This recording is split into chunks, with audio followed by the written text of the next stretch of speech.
என் கொள்கை எதிரி பாஜக விஜய் கூறாரு. கூவிட்டு சிபிஐ விசாரணைக்கு பிளேட்டேறி போறாரு.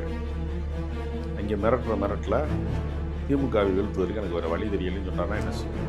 இப்போ பாஜக என்பது ஒரு மிகப்பெரிய சூழ்ச்சி வலை, ஒரு சகுனி ஆட்டம். அது அந்த சகுனி ஆட்டத்துக்குள்ள போய் தானாக முன் வந்து பாலும் கிணத்துக்குள்ள விழுகிறது மாதிரி.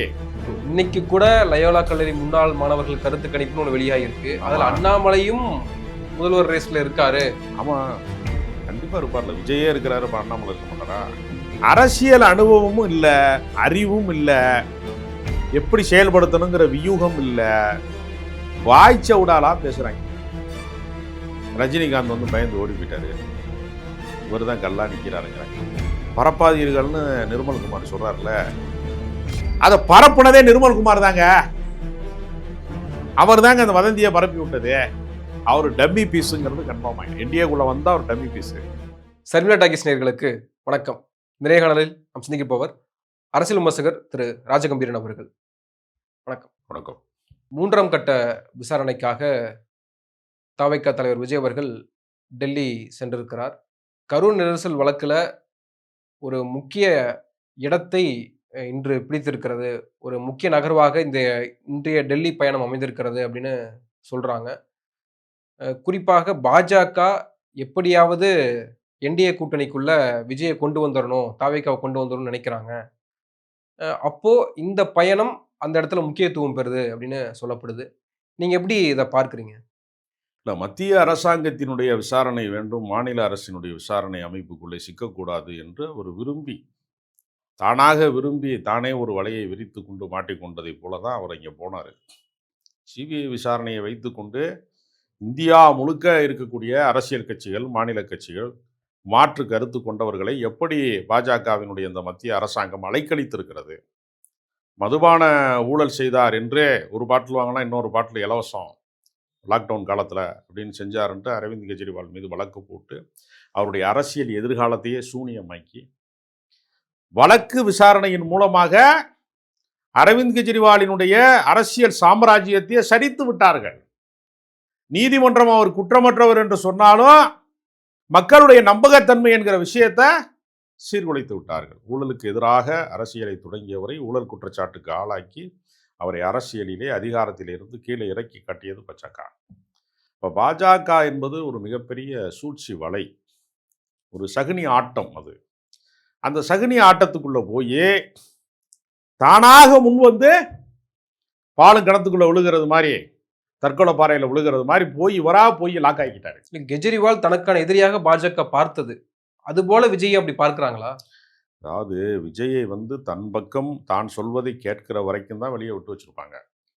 இல்லைன்னா கரூர் நெரிசல் மரணத்திற்கு விஜய் தான் காரணம் என்று சிபிஐ விசாரணைக்கு போறாரு. கைது செய்யப்பட்டால் என்ன செய்வது? திகார் சிறைக்கு அனுப்பிட்டாங்கன்னா என்ன பண்றது? நேர திகார் ஜெயிலுக்கு போயிருந்தா என்ன செய்ய முடியும்? ஒரு மாநிலத்தினுடைய முதலமைச்சரே அவங்க கைது செய்யறாங்க, ஒரு மாநிலத்தினுடைய அமைச்சர் செந்தில் பாலாஜி மாதிரி அமைச்சரை கைது செய்யறாங்க.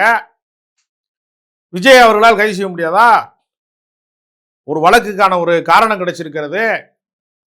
பாஜக அவரை வந்து ரிமோட் கண்ட்ரோல்ல இயக்க முடியாதா? இவர் பயந்த ஆளு தானங்க. இவர் தைரியமான ஆளா? தலைவா படத்துக்கு பிரச்சனை வந்த போது 2 கையையும் கட்டிக்கிட்டு அவர் எப்படி வந்து பேசினாருங்கிற குரல் வந்து இன்னும் அந்த காணொலி காட்சியினுடைய பதிவு இன்னும் இருக்குல்ல. தைரியமானவரா? பிரச்சனைகளை எதிர்கொள்ளக்கூடியவரா? கரூர் சம்பவத்துல போலீஸ் சொல்லிச்சு நான் போயிட்டேன்னு சொல்றீங்க. ராணுவம் வந்தா கூட நீ போயிருக்க கூடாது. களத்துல நின்று என்னால பாதிக்கப்பட்ட மக்களுக்கு நான் வந்து உரிய சிகிச்சை கிடைக்கிற வரைக்கும், நிவாரணம் கிடைக்கிற வரைக்கும், அந்த புணங்கள் எரிஞ்சு முடிகிற வரைக்கும் அல்லது அடக்கம் செய்கிற வரைக்கும் இது என்னுடைய பிரச்சனை என்று நீ களத்தில் நின்றுருக்கணும். நீ மரணத்துக்கும் காரணமாயிட்டு. நான் என்ன கேட்குறேன், தமிழ்நாடு முழுக்க மக்கள் இருக்காங்க. எல்லா ஊர் மக்களையும் ஒரு 3 மாவட்டத்துக்காரனை பூரா மொத்தமாக திரட்டி கொண்டு வந்து ஒரு மைதானத்தில் நிறைக்கிறது இல்லையா? பெரிய கிரௌடு வந்துருச்சுன்னு சொல்றது. ஒவ்வொரு ஊரா போனேன்னா ஒவ்வொரு மாவட்டம், அவர் மட்டுமே கரூர் 30,000 பேர் கூடுனாங்கன்னு வச்சுக்கோங்க அதிகபட்சம். கரூர்ல 3 மாவட்டத்துக்கு போனேன்னா 10,000 தானே. இப்போ 5,000 பேரை தானே கூட்டுற எஸ்ஓபி சொன்னோன்னே. இப்போ நீதிமன்றத்தினுடைய உத்தரவுக்கு இணங்க நீ என்ன செய்கிற? 5,000 பேருக்கும் குறைவாக கூட்டத்தை கூட்டுற. ஏன் 5000 பேருக்கு மேலேன்னா நிவாரணம் நீ கொடுக்கணும், ஏதாவது விபரீதம் நடந்தால் நீ பொறுப்பேற்கணும்னு சொன்னாங்க. பேட்டா செருப்பு மாதிரி நீ ஆக்கிட்ட. 1000 போடக்கூடாது, 999 999 போட்டாங்கல்ல, அது மாதிரி நீ வந்து 4999 அப்படிங்கிற அளவுக்குலாம் வந்துட்டேன். இப்போ அரசியலை பொறுத்தவரையில் நான் என்ன கேட்குறேன், கண் டாக்டர் கண்ணை பார்ப்பாரு, பல் டாக்டர் பல்ல மட்டும்தான் பார்ப்பாரு. ஒவ்வொரு டாக்டருக்கும் ஒன்று ஒன்று தானே. ஹார்ட் சர்ஜரி பண்ணுவார், அதான் பண்ணுவார்ல. திமுக மட்டும்தான் நீ எதிர்ப்பியா? டோட்டலாக அரசியலுங்கிறது என்னங்க? ஒரு கட்சியை எதிர்ப்பது அரசியல் ஆகுமாங்க? நீங்கள் போலீஸ் கஸ்டடி மரணம் இருக்குது அப்படின்னா, கடந்த ஆட்சியிலையும் இருக்குது, இந்த ஆட்சியிலையும் இருக்குது அப்படின்னா, போலீஸ் கஸ்டடி மரணமே நிகழக்கூடாது என்று பேசுகிறவன் என்ன செய்வான்? இப்படித்தான் அந்த ஆட்சியில் நடந்துச்சு, இப்போ இந்த ஆட்சியில் நடந்திருக்கு, ரெண்டையும் வன்மையாக கண்டிக்கிறேன்னு சொன்னாதான் அரசியல்வாதி. இந்த ஆட்சியில் மட்டும்தான் நடக்குது, இந்த ஆட்சியில் மட்டும்தான் டாஸ்மார்க் இருக்குது, இந்த ஆட்சியில் மட்டும்தான் எல்லா தப்புமே நடக்குது, இந்த ஆட்சியில் தான் வெங்கவேல் இருக்குன்னு சொல்கிறது இருக்குல்ல, இந்த அயோக்கியத்தனமா இல்லையா? நான் என்ன கேட்குறேன், தவறு களையப்பட வேண்டும், குற்றம் நீக்கப்பட வேண்டும், தவறே நிகழக்கூடாது அப்படின்னா என்ன அர்த்தம்? சாதிங்கிறது ஒரு கட்சி பிரச்சனையா? திமுக காரன ஜாதியை கண்டுபிடிச்சான், இல்லை அண்ணா திமுக காரன் கண்டுபிடிச்சாங்க. சாதி நீண்ட நெடுங்காலமாக இருக்கிறது, 1000 ஆண்டுகளுக்கு மேலாக இருக்கிறது. அது வந்து ஒவ்வொருடைய ஆள் மனதிலேயும் விதைக்கப்பட்டிருக்கிறது. அது கடவுள் நம்பிக்கையின் பேரால விதைக்கப்பட்டிருக்கிறது, மதத்தின் பேரால விதைக்கப்பட்டிருக்கிறது. அந்த நச்சு விதையை வந்து களைவதற்கு வாழ்நாள் முழுக்க தலைவர்கள் உழைத்திருக்கிறாங்க. ஒரே ஒரு சம்பவம், வெங்கவேலில் போய் ஒருத்தன் ஒரு சத்து மீறி ஒருத்தன் நடந்துக்கிட்டாங்கிறதுனால அந்த ஒரு சம்பவத்தை வச்சுக்கிட்டு இந்த கட்சி ஆட்சியில் நடந்துச்சுங்கிறத மட்டுமே வச்சுக்கிட்டு தீண்டாமை ஒழிச்சிட முடியுமா? ஒழிக்க முடியாது. அப்படி ஆணவ படுகொலை நடக்கிறது, எத்தனையோ தவறுகள் நடக்கிறது. ஆணவ படுகொலை நடக்கணும், சாதிய மனநிலையிலிருந்து மக்கள் வெளியில வரணும்ல, சாதி கூடாதுங்கிற மனநிலை வரணும்ல. சாதி ஆணவம் மட்டும் கூடாது, சாதி இருக்கட்டும் நினைக்கிறான்னா, அப்ப நீண்டகால பிரச்சனைகள், நிரந்தரமான பிரச்சனைகள், நீக்கப்பட முடியாத பிரச்சனைகள், நீண்ட காலமாக தொடர்ந்து கொண்டே இருக்கிற பிரச்சனைகளுக்கு ஒரு கட்சி கலர் அடிக்கிறது இருக்குல்ல.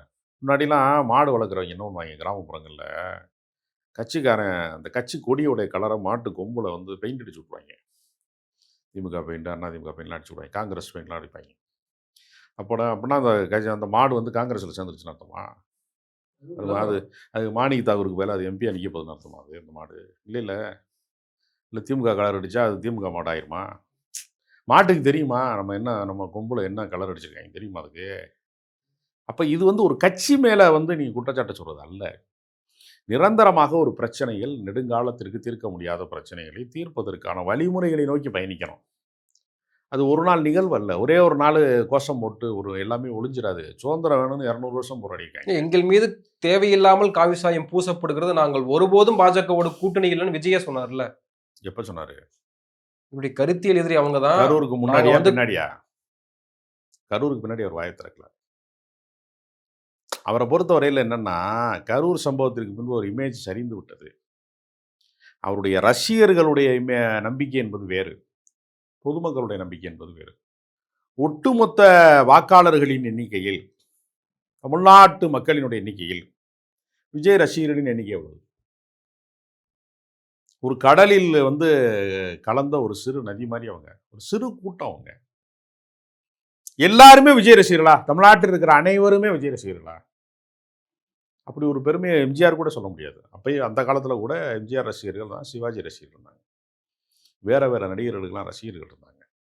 அப்படி ஒட்டுமொத்தமாக இவருக்கு மட்டும்தான் ரசிகர்கள் இருக்காங்க, இவருக்கு மட்டும்தான் ஆதரவாளர் இருக்காங்க அப்படிலாம் கிடையாது. அப்புறம் அவருக்கு இப்போ இந்த குடும்ப பிரச்சனை வந்து நீதிமன்றத்துக்கு போச்சுல, அதுக்கு பின்னாடி பெண்கள் மத்தியில் அவருக்கு செல்வாக்கு சரிந்திருக்கிறது.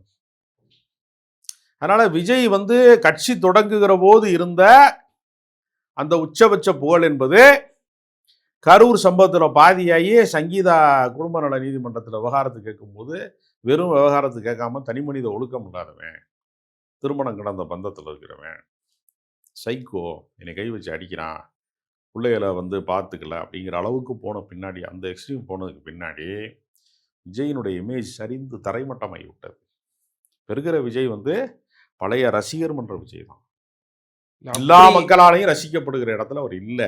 இமேஜ் சரிந்திருக்கக்கூடிய விஜய்க்கு ஏன் சிபிஐ வைத்து ஒரு நெருக்கடி கொடுக்கணும்? நான் வந்து சென்னையிலேயே சிபிஐ அலுவலகத்துக்கு வரேன்னு சொல்றப்போ, இல்ல நீங்க டெல்லிக்கு தான் வந்தாகணும், 12ஆம் தேதி இருந்ததை வந்து 15ஆம் தேதிக்கு மாற்றி அமைக்கப்பட்டு நீங்க வந்தே ஆகணும் டெல்லிக்குன்னு சொல்றாங்கல்ல. அது நெருக்கடி தானே. அவ்வளோ வறட்சியில் இருக்காங்கன்னு அர்த்தம். என்டிஏ கூட்டணிங்கிறது அது வந்து சில இது வந்து அது ஓடாத குதிரை அது. அதை ஓட வைக்கிறதுக்கு சில மந்திரங்கள் பண்ணிக்கிட்டே இருக்காங்க திருப்பி. விஜயும் ஓடாத குதிரை ஆயிட்டாரு. விஜய் வந்து சிறுபான்மை மக்களின் வாக்குகளை பிரிப்பார், மீனவர்களின் வாக்குகளை பிரிப்பார், ஃபர்ஸ்ட் டைம் ஓட்டர்ஸ் புதிய தலைமுறை வாக்காளர்களினுடைய ஓட்டை பிரிப்பார். இப்படி தான் நினச்சிட்டு இருந்தாங்க. இப்போ அவருடைய இமேஜ் சரிந்ததற்கு பின்பு என்டிஏ கூட்டணி வெல்லாது என்கிற அளவுக்கு எடப்பாடி பழனிசாமியை முதன்மைப்படுத்தினாலும் அது செல்ஃப் எடுக்கல. இப்போ முதன்மையே படுத்தலை. அண்ணாமலை நயினார் மாதிரி ஒரு ஆளாக வந்து எடப்பாடியை ட்ரீட் பண்ணுது பாஜக. தன் கட்சியினுடைய ஒரு கடைசி தலைவர் மாதிரி பார்க்குது. அப்போ நடக்க போகிறது சட்டப்பேரவை தேர்தல். ஸ்டாலினா எடப்பாடியா தான் தேர்தல். ஸ்டாலின் வேண்டுமா வேண்டாமா தான் தேர்தல். இந்த ஆட்சி தொடர வேண்டுமா தொடர வேண்டாமா என்பதுதான் தேர்தல். இதுக்கு நடுவில் என்டிஏ கூட்டணிங்கிறான். திமுக சொல்லுதா இந்தியா கூட்டணி சார்பாக முதலமைச்சராக வந்து ஸ்டாலின் தேர்வு செய்யப்படுவார்னு சொல்கிறாங்களா? இந்தியா கூட்டணிங்கிறது தேசிய அளவிலான விஷயம். பிரதமர் வேட்பாளருக்கான தேர்தல் அது. அகில இந்திய அளவில் நடக்கிற தேர்தல் அது. நீ அந்த தேசிய அரசியலை கொண்டு வந்து சட்டப்பேரவைக்கு நடக்க போகிற தேர்தலில் இங்கே கொண்டு வந்து அந்த கரடியை விடுறாங்க பாருங்க. அது சொந்த காசில் சூனியம் வைக்கிறதா இல்லையா? இல்லை, திமுக தலைமையிலான கூட்டணியிலும் சலசலப்பு இருக்கு. சிபிஎம்க்கு வந்து போதிய இடங்கள் கொடுக்கப்படலை. சண்முகம் சொல்றாரு இது நியாயம் இல்லாத விஷயமா இருக்கு. நீங்க காங்கிரஸுக்கு மட்டும் அதிகமான இடங்களை கொடுத்துருக்கீங்களே, அப்ப எங்களுக்கும் அதிகமான இடங்களை கொடுங்க, எங்களுடைய தொகுதிகளை குறைக்க கூடாதுன்னு சொல்றாங்கல்ல. கருத்தியல்ல தகராறு இருக்கா? கொள்கை குழப்பம் இருக்கா? ஒன்றுமே இல்லைல்ல. சீட்டுங்கிறது நம்பரு. 6 சீட்டு கொடுத்தா ஏற்க மாட்டோம், 8 சீட்டு கொடுங்கன்னு கேட்குறது தானே. அவங்க 6 சீட்டு உங்களுக்கு கொடுக்குறோம், 2 சீட்டு இது உதயசூரியனில் நெல்லுங்க, உங்களுக்கு கணக்குப்படி 8 சீட்டு வந்துருச்சுன்னு சொன்னாங்கன்னா என்ன செய்ய முடியும்? அது ஒப்பந்தத்தை முடிச்சிருவாங்க. அதில் வந்து ஒரு பிளவுக்கோ ஒரு பெரிய உடையிறதுக்கோலாம் வாய்ப்பு கிடையாது. இது அப்படி இல்லையே. என் கொள்கை எதிரி பாஜக விஜய் கூவுறாரு. கூவிட்டு சிபிஐ விசாரணைக்கு ஃப்ளைட் ஏறி போகிறாரு. அங்கே மிரட்டில் திமுகவை வீழ்த்துவதற்கு எனக்கு வேறு வழி தெரியலைன்னு சொன்னார்னா என்ன செய்வியா? இப்போ செந்தில் பாலாஜி தான் சிபிஐ விசாரணைக்கு போறாரு. அடுத்த 2 நாளில் அவரும் ஆஜராக போகிறதா சொல்கிறாங்க. அப்படி இருக்கும் பட்சத்தில் அவரும் பாஜக பக்கம் போகிறாரு நம்ம சொல்லிட முடியுமா? ஏங்க, அவர் அரசியல்வாதிங்க. அவர் மக்களை வந்து சந்தித்து, தேர்தலை சந்தித்து, அவர் சட்டமன்ற உறுப்பினராக இருந்து, அமைச்சராக இருந்து, அரசியலில் வந்து பல நிலைப்பாடுகளை அவர் கண்டவர். நீ அரசியல்வாதியா முதல்ல? நீ கவுன்சிலர் எலெக்ஷனில் நின்றுருக்கியா முதல்ல? வார்டு மெம்பருக்காவது வந்திருக்கியா? உனக்கு ஏதாவது தெரியுமா முதல்ல ஓட்டு போட்டதை தவிர? அவர் சிஎம் கேண்டிடேட் சார். யாரு? விஜய் தாங்க அப்படின்னு அவர் சொல்லிக்கிறாரு. சீமான் கூட தான் சொல்கிறாரு 16 வருஷமா நான் தான் சிஎம் கேண்டிடேட்டுங்கிறாரு. சட்டமன்றத்தை பார்த்துருக்காரா? பார்வையாளர் மாடத்துலையாவது போய் பார்த்துருக்காரா சீமானு? பார்த்ததே இல்லையே அவர் சட்டசபையை. எல்லாரும் தாங்க சிஎம் வேட்பாளர். அன்புமணி ராமதாஸ் வந்து என்ன சொன்னார்? மாற்றம் முன்னேற்றம் அன்புமணினார்ல. அவரை முதலமைச்சர் ஆக்கிட்டு தான் அந்த ஜான ஆரோக்கியசாமிங்கிறவன் தாவேக்காவுக்கே போயிருக்கான். இப்போ சிஎம்மா வந்து விஜய் ஆக்க போகிறான். எப்படி ஆளுக சேர்ந்துருக்காங்க பாருங்க, செட்டு சேர்ந்துருக்காங்க பாருங்க. இது வந்து சும்மா சொல்லிக்கிறது தானேங்க. நானும் முதலமைச்சர் அப்படி சொல்லுவாங்க. எங்கே போய் முதலமைச்சர் ஆகுறது? சட்டமன்றத்துக்கே நீ கமலஹாசன் முதலமைச்சர் வேட்பாளர் இல்லையா? அப்போ போன சட்டசபை தேர்தலில் அவர் என்ன வேட்பாளர்? முதலமைச்சராகி முதல் கையெழுத்து எதில் போடுவீர்கள்னு கேட்டாங்க இல்லையா மாநாட்டில், முதல் மாநாட்டையே பேப்பரில் தான் போடுவேன் நான். அவர் முதலமைச்சர் வேட்பாளர் இல்லையா? சீமான் மட்டும்தான் முதலமைச்சர் வேட்பாளரா? விஜய் மட்டும்தான் முதலமைச்சர் வேட்பாளரா? நாளைக்கு நீங்கள் கூட கட்சி ஆரம்பித்து முதல்வர் வேட்பாளர்னு சொல்லிக்கலாம். மக்கள் ஓட்டு போடணும்லங்க. தீர்மானிக்கிற இறுதி எஜமானர்கள் யார்? மக்கள் தானே. நீ யார் சொல்லிக்கிட்டா நான் முதலமைச்சர் வேட்பாளர்னு? அதனால் ஒன்றும் சங்கதி இல்லை. இந்த காங்கிரஸ் வரப்போகுது, அது வரப்போகுது, பிரவீன் சக்கரவர்த்தி கூவிட்டார், மாணிக் தாகூர் கூவிட்டாருனாங்கல்ல. கூவுனதெல்லாம் என்னாச்சு? 3 சீட்டை கூட வாங்கிட்டு, ராஜ்யசபா ஒன்று வாங்கிட்டு கூவுறது நிப்பாட்டிட்டு போயிட்டாங்கல்ல. திருவிழா கடைங்க அது. தேர்தலுக்கு திருவிழா கடை போட்டிருக்காங்க. திருவிழா முடிஞ்ச முன்னாடி கடையை போய் தேடினா இருக்குமா அந்த இடத்துல? திருவிழா நடக்கிற மைதானத்தில் போய் இந்த இடத்துல தான் ஒரு மாமா ராட்டினம் சுற்றினார் அப்படின்னு போய் தேடினா மாமா இருப்பாரா? அந்த மாமா எல்லாம் திருவிழா கடைங்க. வந்தால் போயிடுவாங்க. சீட்டை வாங்கிட்டு போயிட்டாங்க அவங்க. இவருக்கு வருவாங்களா? ராகுல் காந்தியே பேசினார்னாங்க. ஜனநாயகனுக்கு அவரே ட்வீட் பண்ணிட்டாருனாங்க. என்ன நடந்துச்சு? எந்த கூட்டணியில் இருக்காங்க? இப்போ மறுபடியும் பாஜக அழைக்கிறது. எஸ் அழைக்கிறார் மாதிரி பவன் பாஜக. கல்யாணை பேச வைத்து டெபுட்டி சிஎம் பதவியை வந்து கேட்கிறாங்க. யாருக்கு? விஜய்க்கு. யார்கிட்ட கொடுக்க கேட்பாங்க? பாஜக முதலமைச்சராக போதா டெப்டி சிஎம் ஆகுறதுக்கு? எம்எல்ஏவே ஆக மாட்டாங்க. அதிமுக காரன் கண்ணசேவில் தான் கடைக்கண் பார்வை பட்டால் தான் நயனா நாயந்திரன் திரும்ப எம்எல்ஏ ஆக முடியும். இல்லைன்னா இந்த தமிழிசை சவுந்தரராஜன் மாதிரி கோவிக்கிட்டே தெரிய வேண்டியதுதான். ஒன்றுமே நடக்காது. அண்ணாமலைனால எம்எல்ஏ ஆக முடிஞ்சா 36 தொகுதி ஜெயிச்சிருவோம் அப்படின்னு வெக்கமே இல்லாமல் சேட்டலைட்டு தொலைக்காட்சிகளில் கருத்து கணிப்புங்கிற பேரில் மானங்கட்டவங்க வந்து வெளியிட்டாங்க செய்தியில். அந்த மானங்கட்ட வேலையெல்லாம் இன்னும் உயிரோட தான் இருக்காங்க. மருந்தை குடிச்சு ஒருத்தன் கூட சாகலை. எம்பி ஆகிட்டாரா அண்ணாமலை? இவங்களுக்கு இதே பொழப்பு. பொய்களை பரப்புவது இவங்க பொழப்பு. இன்னைக்கு கூட லயோலா கல்லூரி முன்னாள் மாணவர்கள் கருத்து கணிப்புன்னு ஒன்று வெளியாகிருக்கு. அதில் அண்ணாமலையும் முதல்வர் ரேஸ்ல இருக்காரு. ஆமாம், கண்டிப்பாக இருப்பார்ல. விஜயே இருக்கிறாரு, இப்போ அண்ணாமலை இருக்க மாட்டாரா? அண்ணாமலைக்காவது பூத் ஏஜென்ட்னா யாருன்னாவது புரியும். முதலிடத்துல 2 நபர்கள் இருக்காங்க. ஸ்டாலின், இன்னொன்று விஜய். முதலிடத்துல 2 பேரு, 2ஆம் இடத்துல வந்து உண்மையிலேயே முதலிடத்துல தான் விஜய் இருக்கிறாரு. சினிமாவில் இருக்காரு, அரசியல் கிடையாது. சர்க்கார் 2 எடுத்தா தான் முதலமைச்சர் ஆக முடியும் விஜய். சர்க்கார் 1ஓட நிப்பாட்டிட்டாங்க. சர்க்கார் 2 எடுத்துட்டா சிஎம் கேண்டிடேட் வந்து விஜய் தான். அது வரைக்கும் அவர் விஜய் ஆக முடியாது. அதனால் விஜய்க்கு நிரந்தர கொள்கை கிடையாது, கோட்பாடு கிடையாது, செயல் திட்டம் கிடையாது, மக்கள் சந்திப்பு கிடையாது, நிர்வாகிகள் சந்திப்பு கிடையாது. ஒரு பிம்ப அரசியல், ஒரு இமேஜ் பொல்டப்பு. அதோ வருகிறார். இதோ ஏங்க மேற்கூரை போட மாட்டேன்ட்டாங்க. முதல்ல உச்சி வெயிலில் 12 மணிக்கு கொதிக்கிற வெயிலில் சாக விட்டாங்க எல்லாரையும். பச்சை தண்ணி கொடுக்காம, சோறு கொடுக்காம, தண்ணி கொடுக்காம சாகடிச்சிட்டாங்க. மேற்கூரை போடுறதுக்கு முன்னாடி வரைக்கும் மேலே போயிட்டாங்க 50 பேர். இப்பையும் மேற்கூரை போட்டாச்சுலப்ப, இப்பையும் பஸ்ஸு மேலே தாங்க ஏறி நிற்கிறாரு. அவர் என்ன கண்டக்டர்? அவர் எங்கள் ஊரில் எல்லாம் பஸ்ஸு மேலே ஒருத்தன் ஏறி நின்றானா லக்கேஜ் ஏற்றுறேன்னு அர்த்தம். காய்கறி கூட அந்த கூடையெல்லாம் ஏற்றுவாங்க மேலே.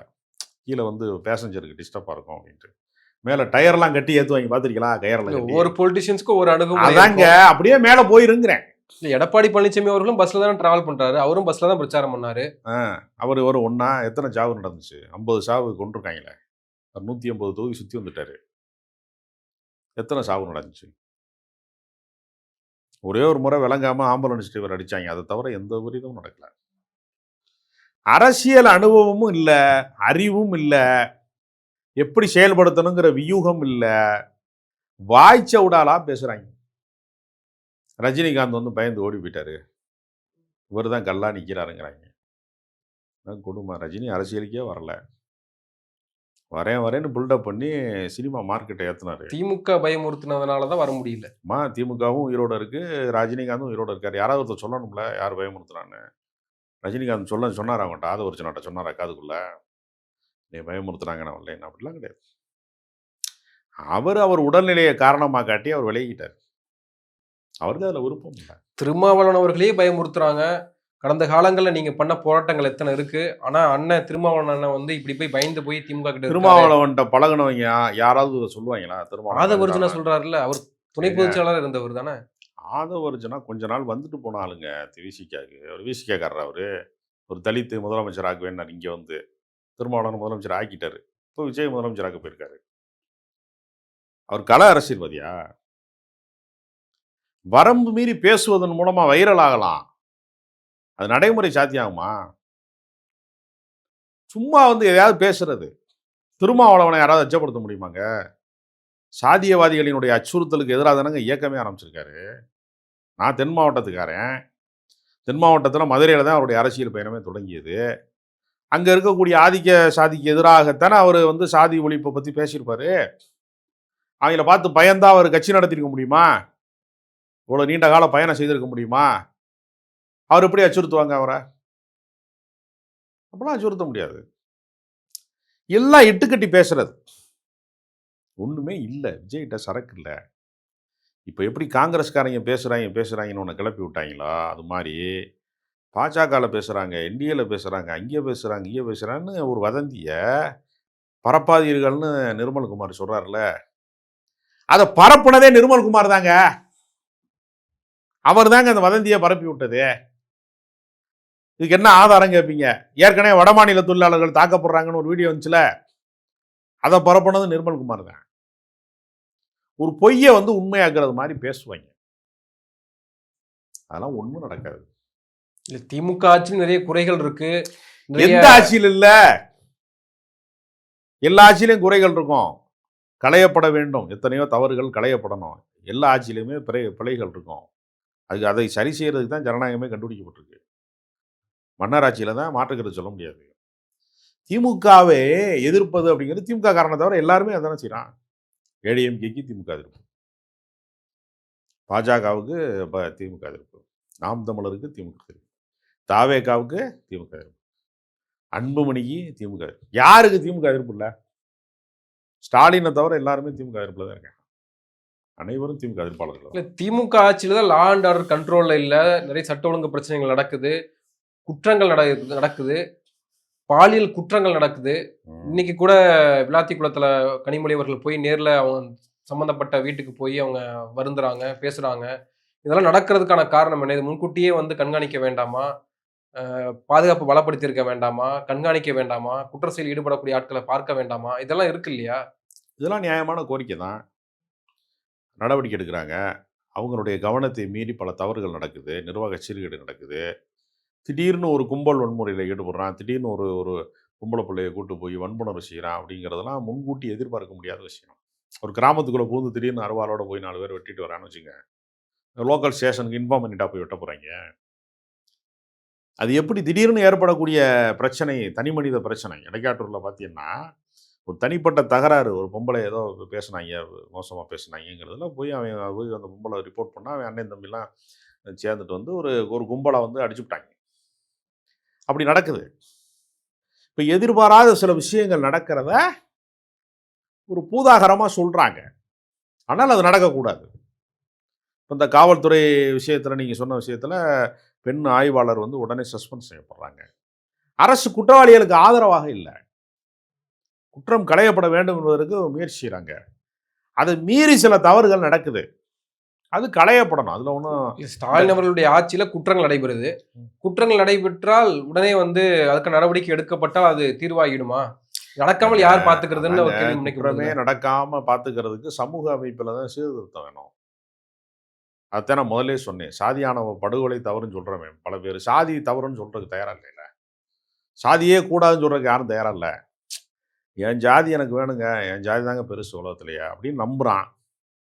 கொலை மட்டும் நடக்கக்கூடாதுன்னா அப்படின்னு 2 இனக்குழு மோதல் வரத்தானங்க செய்யும். அந்த ஒரு பொம்பளை பிள்ளை காதலிச்சுட்டு இன்னொரு ஜாதிக்காரனோட ஓடி போச்சுன்னா விரட்டி போய் வெட்டுறான்னு வச்சுங்க. ஜாதின்னு ஒரு கட்டமைப்பு இருக்கிறது, அந்த கட்டமைப்பை காப்பாற்றுறதுல எங்களுக்கு ஒரு கௌரவம் இருக்கு. அந்த எல்லையை யாராவது தாண்டி போனீங்கன்னா நான் கொலை செய்வேங்கிறது இருக்குல்ல. அப்போ அடிப்படை என்ன? சாதி தானே. இப்போ சாதி களையப்படாமல் சாதியின் மீது நடக்கிற குற்றங்கள் மட்டும் களையப்படணும்னா எப்படி களையப்படும்? சாக்கடை அப்படியே தாங்க இருக்கும், கொசு தாங்க வரக்கூடாது. கொசு மருந்து அடிச்சிருக்காங்க, அது மறுபடியும் சாக்கடை போடும், மறுபடியும் கொசு வரும். அது மாதிரி தான் சாதி இருக்கிற வரைக்கும் சாதி ஆணவம் இருக்கும் அல்லது படுகொலைகள் இருக்கும். ஒரு சட்டம் போட்டு திருத்த முடியுமா? போலீஸுக்காரன் மகன்தான் போய் வெட்டியிருக்கான் கவினை. இப்போ தடுக்க வேண்டியது யாரு? காவல்துறை. காவல்துறை குடும்பத்திலேருந்து ஒருத்தன் கொலகாரன் ஆகிறான். காவல்துறை குடும்பத்திலேருந்து ஒருத்தன் கொலகாரன் ஆவான்னு எப்படி காவல்துறை உயரதிகாரிகள் கண்டுபிடிக்க முடியும்? கொலை பண்ணவனாடி தானே தெரியும், திருடு போன பின்னாடி தானே தெரியும் திருடன் வந்தான்னு. முன்கூட்டியே திருடன் வரப்போறேன்னு எப்படி தெரியும்? இது சமூக அமைப்பை சீர்திருத்தணும், அடிப்படை பிரச்சனைகள் களையப்படணும். ஒரு ஆட்சியின் மீதான ஒரு வெறும் குற்றச்சாட்டை மட்டுமே இதை மாற்றுறதுனா, இப்போ எல்லா காலத்துலையும் இப்போ ஜெயலலிதா இரும்பு பெண்மணி சட்டம் ஒழுங்கு பயங்கரமாக பாதுகாத்தாங்கன்னு சொல்கிறான்ல. நுங்கம்பாக்கம் ரயில் நிலையத்தில் சுவாதி கொல்லப்பட்டது யார் ஆட்சியில்? தலித் வன்கொடுமை நடக்கக்கூடாதுன்னு சொல்கிறான்ல. இமானுவேல் வெட்டப்பட்டது யாரோட ஆட்சியில்? காமராஜர் ஆட்சியில் தானே இமானுவேல் வெட்டப்பட்டார். இப்போ தலித்துகளுக்கு பாதுகாப்பு இல்லாத ஒரு ஆட்சியை வந்து காமராஜர் நடத்தினான்னு சொன்னால் எவ்வளோ டென்ஷன் ஆவாங்க, கோவப்படுவாங்க, வெறி கொண்டு என் மேலே பாய்வாங்க. அது எதுக்கு சொல்கிறேன்னா, எல்லா காலத்துலேயும் இந்த தவறுகள் நடந்திருக்கிறது. இந்த தவறை நான் நியாயப்படுத்துறதுக்காக இதை சொல்லலை. நீங்கள் காமராஜர் ஆட்சி தான் பொற்கால ஆட்சிங்கிறான், அங்கேயும் தவறு நடந்திருக்கிறது, பிழைகள் நடந்திருக்கிறது. காங்கிரஸ் ஆட்சியில் தான் இந்திய எதிர்ப்பு போராட்டத்தில் நூற்றுக்கணக்கான மாணவர்கள் சுட்டு கொலை செய்யப்பட்டிருக்கான். தூத்துக்குடி துப்பாக்கி சூடு சம்பவம் மாதிரி தான் நடந்திருக்கு 10 வருஷம் காலத்தில். அப்போ காங்கிரஸ் கவர்மெண்ட்லாம் அப்படி இருந்துச்சுங்க அப்படின்னு சொல்கிறவனுக்கு தெரியல. தூத்துக்குடி சம்பவத்தை விட பல மடங்கு அதிகமான படுகொலைகளை, பச்சை படுகொலைகளை காங்கிரஸ் கவர்மெண்ட் செஞ்சிருக்கான். பிஜேபி கவர்மெண்ட்டு குஜராத் கலவரத்தில் ஆயிரக்கணக்கான பேரை கொண்டு தீர்த்திருக்கான், சிறுபான்மை மக்களை பாலியல் வன்கொடுமை செஞ்சிருக்கான். இது கட்சி பிரச்சனை அல்ல. ஒரு மதத்துக்கு எதிராக, ஒரு சாதிக்கு எதிராக இன்னொரு சாதியை வளர்த்தெடுக்கிற இந்த இன வெறுப்பு அரசியல், அந்த வெறுப்பு அரசியல் இருக்கிற வரைக்கும் அதனுடைய எதிர்விளைவாக சில வன்முறை நிகழும். வெறுப்பு அரசியலை கலையாம வன்முறையை மட்டும் கலையணும்னு சொல்றது நடைமுறை சாத்தியம் இல்லை. இந்த விஜயினுடைய டெல்லி பயணம், அவர் ஏற்கனவே 100க்கும் மேற்பட்ட கேள்விகள்லாம் கேட்கப்பட்டதா சொன்னாங்க. இப்போது என்ன மாதிரியான 3ஆம் கட்ட விசாரணை கிளைமேக்ஸ் நெருங்கியிருக்கெல்லாம் ஊடகங்கள் சொல்லிட்டு இருக்காங்க. ஏன்னால் தேர்தல் அறிவிப்பு வெளியாக இருக்கிற சூழல்ல இவர் அங்க போயிருக்காருன்னா நிச்சயமாக பாஜகக்குள்ள வருவாரா? பாஜகக்குள்ள வந்தா அது திமுக தலைமையிலான கூட்டணிக்கு மிகப்பெரிய நெருக்கடியாக மாறுமாலாம் பல யூகங்களாகவே சொல்லப்பட்டுட்டே இருக்கு. எப்படி இருக்கும்னு நினைக்கிறீங்க? பிஜேபிக்கு வர்றியா வரலையா, கூட்டணிக்கு வர்றியா வரலையா, அதுதான் விசாரணையா அப்படின்னு சில பேர் கேட்குறாங்க. அப்படி ஒருவேளை அவர் விசாரணை வளையத்தின் மூலமாக வளைக்கப்பட்டு என்டிஏ கூட்டணிக்குள்ள வந்தார்னா, விஜய் ஒரு கொள்கையற்றவர், அவருக்கென்று எந்த தொலைநோக்கு லட்சியங்களும் கிடையாது, அவர் டம்மி பீஸுங்கிறது கன்ஃபார்ம் ஆகிடும். என்டிஏக்குள்ள வந்தால் அவர் டம்மி பீஸு. தனியா நின்றா தேர்தல் வெற்றியை அவரால் பெற முடியாது. கொஞ்சம் இமேஜ் இருக்கு, அதை வச்சுக்கிட்டு கொஞ்சம் தனியா நிற்கிறதுக்கு முயற்சி பண்ணா, இன்றைக்கு இருக்க தேர்தல் அரசியலில் கோடிக்கணக்கில் செலவு பண்ணாதான் ஒரு தொகுதியை வெல்ல முடியுங்கிற காலத்தில் அவர் 3வது சக்தியாக தான் வர முடியும், முதன்மை சக்தியாக வரவே முடியாது. என்டிஏக்குள்ளே வந்தாலும் அவருக்கு ஆபத்தான், அரசியல் எதிர்காலம் இல்லை. தனியாக நின்றாலும் அவருக்கு அரசியல் எதிர்காலம் இல்லை. 2 பக்கமே அவருக்கு முன்னாடி போனால் கடிக்கும், பின்னாடி போனால் உதைக்கும் பாங்கல்ல, அந்த கழுத கதை தான் அந்த கதை. என்டிஏங்கிற கழுதை அவரை உதைக்க போகுதா கடிக்க போகுதான்னு தெரியல. மொத்தத்தில் அரசியல் எதிர்காலம் என்பது விஜய்க்கு கிடையாது. ரஜினிகாந்த் தப்பிச்சிட்டாரு, விஜய் மாட்டிக்கிட்டார். நன்றி, நிறைய விஷயங்களை பகிர்ந்துருக்கீங்க. உங்க நேரத்துக்கு மிக்க நன்றி.